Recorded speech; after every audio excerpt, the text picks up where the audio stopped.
నమస్తే, పేరు స్వదేశ్ పరిపాలన ప్రవాసీ మిత్ర లేబర్ యూనియన్ అధ్యక్షులు మాట్లాడుతున్నాం.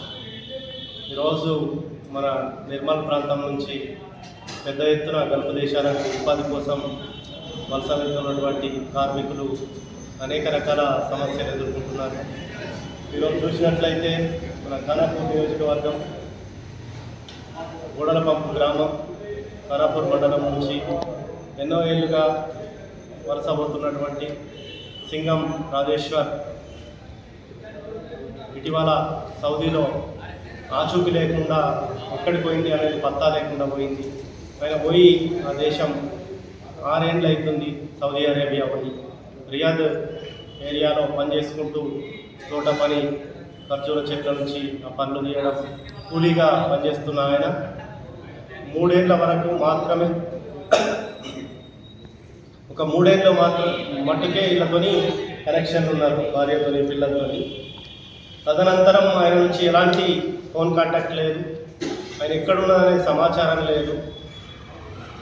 ఇంతవరకు ఎలాంటి ఆచూకీ అనేది కుటుంబంకు దొరుకుతలేదు.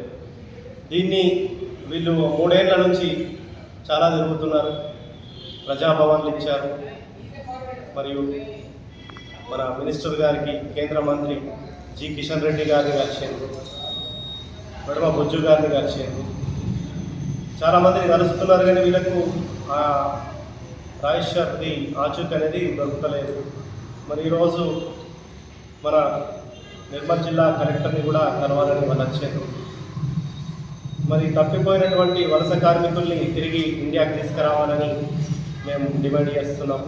ఇట్లా చాలామంది మన వలస కార్మికులు చిన్న చిన్న నేరాల్లో వాళ్ళని అక్కడ అరెస్ట్ చేయడం, అక్కడి చట్టాల ప్రకారం జైల్లో పెట్టడం, ఇవి జరుగుతున్నాయి. కాబట్టి తక్షణ న్యాయ సహాయం, ఉచిత న్యాయం అందించి, మన ఎంబసీలు అక్కడ ఉన్నప్పటికీ వీళ్ళనింటికి తీసుకురావడంలో ఇంకా కష్టమవుతున్నది. ఉచిత న్యాయం అందించి రాజేశ్వర్ ఎక్కడ ఉన్న ఆచూకీ కనిపెట్టి ఇండియాకి తీసుకురావాలని చెప్పేసి మేము డిమాండ్ చేస్తున్నాం, కోరుకుంటున్నాం.